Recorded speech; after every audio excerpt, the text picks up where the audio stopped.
Farm Bureau. Yesterday, we had a fun conversation with Sykes Orvis, who was on the 2014 Ole Miss team that went to the College World Series in Omaha.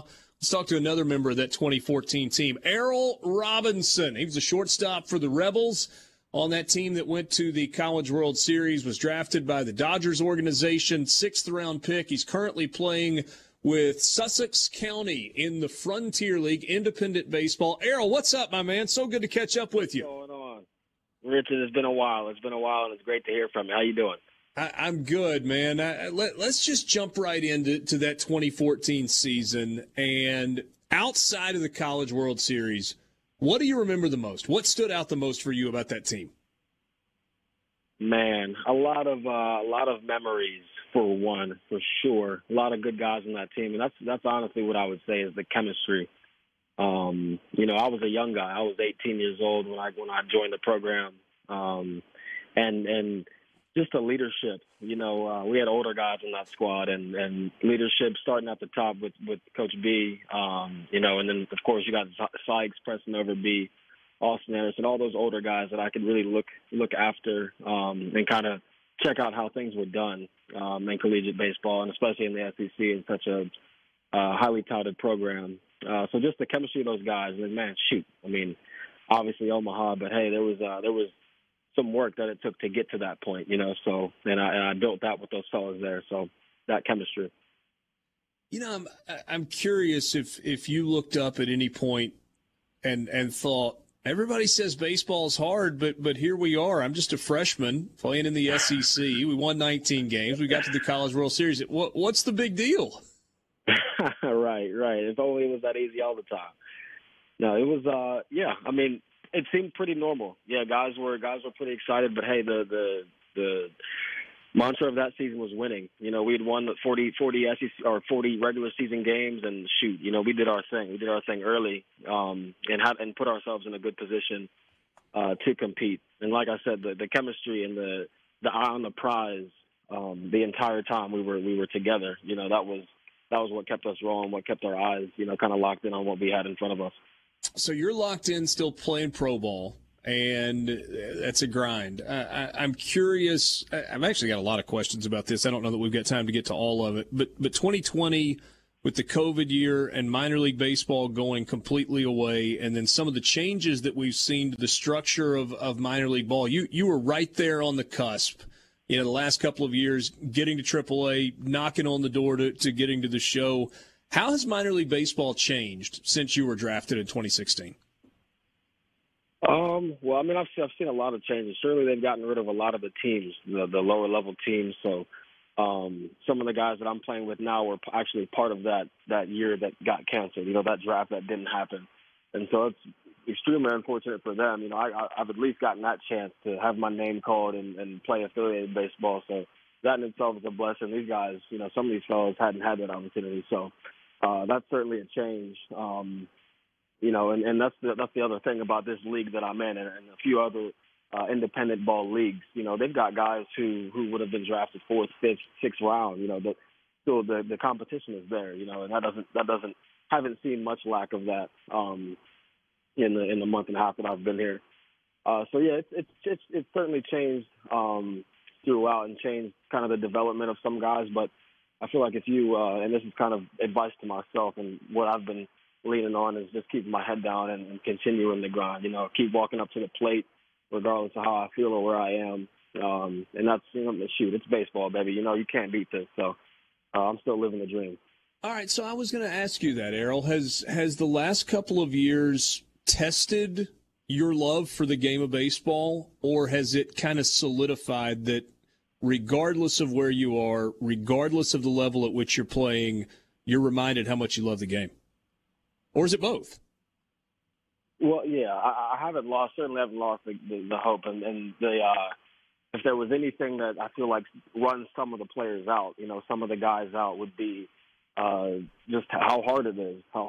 But that's something that, it gets to a point where you just put your head down. You just put your head down and you go. Because I feel like God's got a plan for me in this sport, and as long as I can keep this option open, I can the sky is really the limit.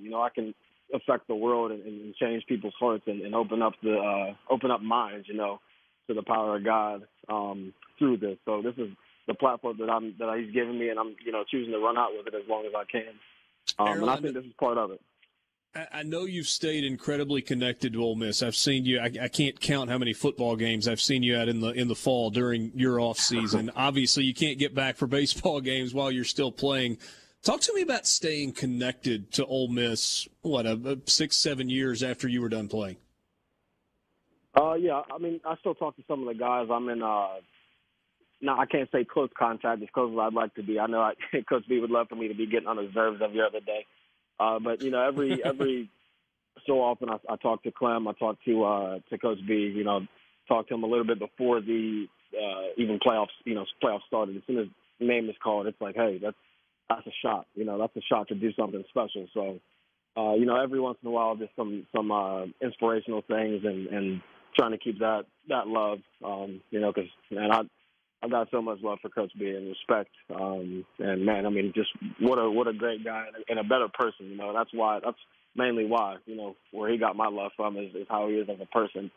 And it reflects on the field. You see how he's got his guys, just like that in a couple of days. Guys, it's a team that doesn't think that they're going to do much. Not sure that they can make it into the playoff baseball. And hey, look at them now. So. That's keeping up with the coaches more. Some of the players I've gotten to know and speak to a few times. And I mean, by players, I mean the current players now. But yeah, staying connected that way, going to the game, seeing the fans, and trying to keep that love. Errol, take me back to Lafayette, Louisiana. It was not the biggest ballpark, but it was incredibly loud, and it was incredibly hot. We talked with Sykes Orvis about this a little bit yesterday. What you remember about that super regional where you guys were able to dogpile on the road in a super regional to get that first trip to the College World Series for Ole Miss since 1972? Man, that one gives me goosebumps. That whole introduction right there, Richard, gave me goosebumps, so I appreciate you. Wow. Is Honestly, it the throw? Is it the cutoff throw that you remember? And it's funny that people say that. I remember very, very vividly Holt Purdock's at bat.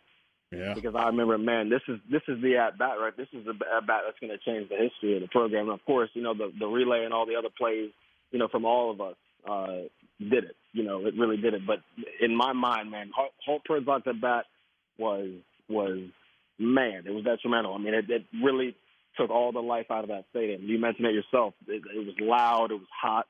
The Cajun fans, they were Cajun. They were there and they were loud, and their presence was felt.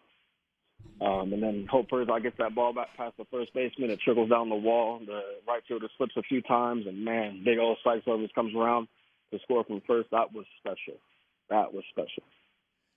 What do you remember about Omaha, Errol? And what are these guys on this year's team? What are they going to experience when they step onto that field at the College World Series for the very first time? Man, I mean, that was a bunch of emotions. I remember walking back to the dugout prior to Game 1, and just looking around and taking in the scene, because I'd had a dream of playing in front of that many people in that type of stage. Stepping back from a young kid, that's something that it's all young kids. You dream of that. But actually walking back to the dugout, wearing a uniform, fans cheering for you, screaming at you, that right there, that first initial feeling of, man, we're about to play baseball on this stage in front of this many people with this on the line, with this to go and take, that feeling is something that I'll never forget that.